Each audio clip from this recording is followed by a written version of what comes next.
संघर्ष करो, पूरा देश तुम्हारे साथ है। भारत समाज जिंदाबाद, जिंदाबाद जिंदाबाद, भारत समाज जिंदाबाद, जिंदाबाद जिंदाबाद। नमस्कार, स्वागत है आपका। मैं हूं विशाल। इस वक्त मैं दिल्ली में हूं जंतर मंतर पर। ये तो आप जानते हैं कि यहाँ पर पहलवानों का जो है धरना प्रदर्शन चल रहा है, तो हम भी यहाँ पर पहुँचे हैं और कुछ लोगों से बात करेंगे। मैं जिला मुजफ्फरनगर तहसील बुढ़ाना। नाम क्या आपका? मैं राजवीर पहलवान गांव फुगाने से, तहसील बुढ़ाने से। तो अभी आप जंतर मंतर पर मौजूद हैं। हाँ, जंतर मंतर पर मौजूद हूँ, हटूंगा नहीं। तो आज क्या प्रोग्राम है पूरा? आज प्रोग्राम ये है, जेल जाना चाहिए मंत्री। अच्छा। ये मंत्री जेल जाना चाहिए। इसमें पूरे देश की तौहीन है। ये पूरे देश की लड़की है, 36 जात की लड़की है ये। इसकी भी बहन बेटी है मोदी जी की। नरेंद्र मोदी जी को इसमें ढील नहीं करवा होती। नरेंद्र मोदी जी को खोवेंगे इस किस्म के लोग। ये नरेंद्र मोदी जी की जितनी इसकी ढील हो रही मंत्री जेल जाने की, इतनी कमजोरी मोदी जी में आ रही। इसके सलाहकार बढ़िया नहीं है। इतने गंदे आदमी को निकाल कर दूर करो। तो पहले दिन जांच क्या है, जब रेप होया, रेप होने पर डॉक्टरी 2 बार हुई, जांच कहे की है।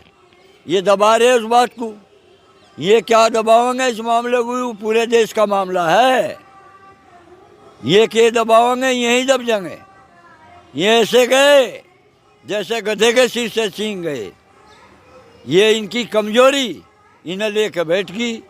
और इसके जो सलाहकार, इसके जो मंत्रिमंडल है, ये मोदी जी को लेकर बैठेंगे। मैं सच कह रहा इस बात को। यूँ खराब आदमी नहीं है। FIR भी दर्ज हो चुकी है, सब काम हो गए, लेकिन उसके बाद भी कार्रवाई नहीं हो रही अब तक। कार्रवाई नहीं हो रही है। मोदी जी को लेकर बैठेंगे इसके सलाहकार, जितना मंत्रिमंडल है। हम खराब नहीं बताते मोदी जी को। मोदी जी की कमजोरी है। जैसे जेल में ना बांटना, इसे जन्म कैद कर दे, तेरी वाह वाह हो जाएगी बड़े भाई। फिर भी मैं बड़ा भाई कहूँ, इसे बंद करवा, इसकी जन्म कैद कर दे, तेरी वाह वाह है। और तुझे यहाँ बुलाओगे हम। जय जवान जय किसान। तो अब जो है कि कार्रवाई नहीं हुई अब तक के, तो आगे क्या आपकी जो रणनीति रहेगी? हम आगे नहीं हटेंगे, हटने की नहीं? बिल्कुल नहीं, हटके नहीं भागेंगे। हटके नहीं भागेंगे। ये मामूली बात नहीं है।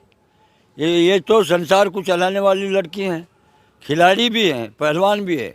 इनके लिए ऐसा किया है बेईमानी, तो नरक में बढ़ गया।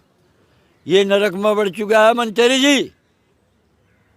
मंत्री जी तो नरक में बढ़ गया। देश में विदेश में तुक की सरकार की पूरी मंत्रिमंडल की थू हो चुकी है।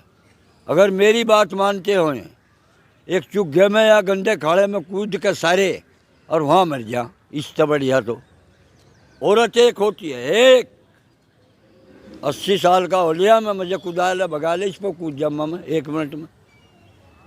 पर ये कमजोरी इस किस्म की लेकर भाग जाती है। इन लड़कियों के लिए अच्छा कर्म करता है, बढ़िया कर्म करता। इसकी वाह वाह होती देश और विदेश में वाह वाह होती। कहाँ गया कच्चे काम में? ये अच्छा ही नहीं है, अच्छा ही नहीं है। ये तो पूरे देश की लड़की है, प्रधानमंत्री की भी लड़की है। इसकी भी बहन बेटी थी। मंत्री किसने बना दिया? निर्लायक आदमी हैं। तो पूरे परिवार को लेकर बैठ गया, अपने इस मंत्रिमंडल को लेकर बैठ गया, प्रधानमंत्री तक। और ये दम नहीं मारे, प्रधानमंत्री बोल ही नहीं रहा। क्यों दब रहा? ताऊ, क्या आप भी पहलवानी करते थे पहले? पहलवानी अब भी करूं, अब भी करता हूँ। भी करते हो? हाँ, अब भी करता हूँ। मैं 3 बजे उठ जाता हूँ, 3 बजे, और 3 बजे तक इबलो घूम रहा। मैं इन्हें छोड़ कर नहीं भागूंगा, इनके साथ रहूँगा। मुझे सब चीज़ खुला रही है। पहलवानों के बीच में रहता हूँ, सोता हूँ बगल, यहाँ बगल रहता हूँ। वहाँ लड़की है, यहाँ सोऊँ मैदान में। तो ये ताऊ ने अपनी बात रखी, जो कि मुजफ्फरनगर से हैं। आप क्या कहना चाह रहे हैं इस पर?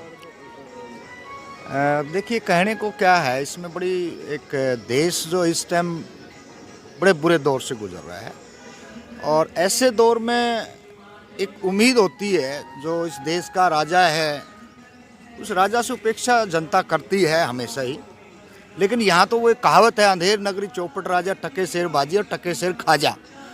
मतलब जिस देश के अंदर जो राष्ट्रीय स्तर के खिलाड़ी हैं, उनके साथ जब गैंग रेप जैसी घटनाओं को पूरे देश की मीडिया के सामने आकर वो बच्चे बोलते हैं, तो सीधा सीधा एक संदेश जा रहा है कि गांव स्तर पे जो मजदूर हैं, गांव स्तर पे जो दलित हैं, जो गांव स्तर पे जो बहुत छोटे छोटे व्यवसाय करने वाले हैं, जो किसी की खेती में मजदूरी करते हैं, कोई ढाबे का काम करते हैं, कोई रेहड़ी रिक्शा चलाते हैं, उनके बच्चों की क्या हालात होगी, क्या स्थिति होगी। आज 11 दिन हो चुके हैं और 11 दिन तक इस बीजेपी सरकार, इस आरएसएस और तमाम जो मंत्री हैं बीजेपी के, केंद्र के अंदर हैं, राज्यों में हैं, एक के मुंह से भी उफ नहीं निकला है। तो इससे साफ संदेश है कि सीधा सीधा जो बेटी बचाओ का जो नारा था, उस नारे से ये निकल के आ गया कि बेटी बचाओ नहीं है, ये तो हम 1800 में चले गए। हाँ, जहाँ मनुस्मृति थी, जहाँ बच्चियों को जिंदा जला दिया जाता था, जो जिसकी शादियां हो जाती थी उसको उस हालात में खड़ा कर दिया जाता था कि इनको अगर पढ़ने का, लिखने का, बोलने का और अपनी बात कहने का अधिकार मिल गया तो ये जो नहीं पता नहीं क्या कर देंगे। और वही आज बच्चे बोल रहे हैं। इस देश के संविधान के माध्यम से वो डंके की चोट पर अपनी बात कह रहे हैं, लेकिन इस देश के अंदर, सत्ता के अंदर ऐसे नालायक लोग बैठे हैं जो नहीं चाहते कि सम्मान सबको मिले। मैं तो आपके व्यूअर को ये कहना चाहूँगा, अगर आपका जिंदा जमीर है तो आप एक बार इस देश के अंदर आप जंतर मंतर पे आएँ और जंतर मंतर पे आ करके इन बच्चों का इस देश के अंदर इनका सपोर्ट करना चाहिए। अगर आपने वहाँ बैठ के ने हिंदू मुस्लिम की अगर आपने बात करी है तो ये देख लीजिए, आज अंतर्राष्ट्रीय खिलाड़ियों की बारी है और जो आज मौन बैठे हैं, कल आपका भी नंबर आने वाला है, क्योंकि यहाँ पे कोई बचाने वाला नहीं है। दिल्ली सरकार, केंद्र सरकार और जिसकी पुलिस अमित शाह की है, सीधा सीधा सुप्रीम कोर्ट के ऑर्डर के बाद में FIR होती है, पोस्को एक्ट लगता है और आज तक गिरफ्तारियाँ नहीं हैं।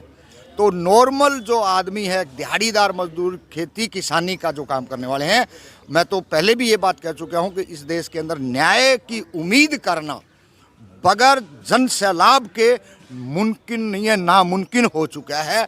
जब तक हम लोग इकट्ठा, एक गांव से सिर्फ 5 लोगों को निकलने की ज़रूरत है।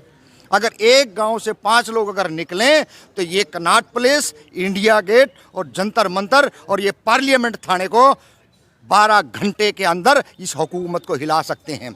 लेकिन इस देश के अंदर हिंदू मुस्लिम का इतना तकड़ा जहर घोल दिया गया है कि आज मैं 11 दिन से देख रहा हूँ जंतर मंतर की क्या हालात। मैंने वो 2012 का दौर भी देखा था, जब अन्ना हजारे दामनी कांड को लेकर के रामदेव, किरण बेदी, अरविंद केजरीवाल यहीं पर जब बैठे थे तो खचाखच भरा हुआ था। वो क्या था? वो एक साइकोलॉजी थी आरएसएस की। आज वो साइकोलॉजी नहीं है। आज हम लोगों को इस तरीके से बांट दिया गया है कि हम लोग अपनी बात को डंके की चोट पर नहीं कह सकते। शिक्षा का निजीकरण के लेके तमाम मजदूरों के, श्रमिकों के कानूनों के साथ, मतलब हर आदमी रोटी की, पेट की लड़ाई पे आ चुका है, मान सम्मान की लड़ाई को भूल चुका है।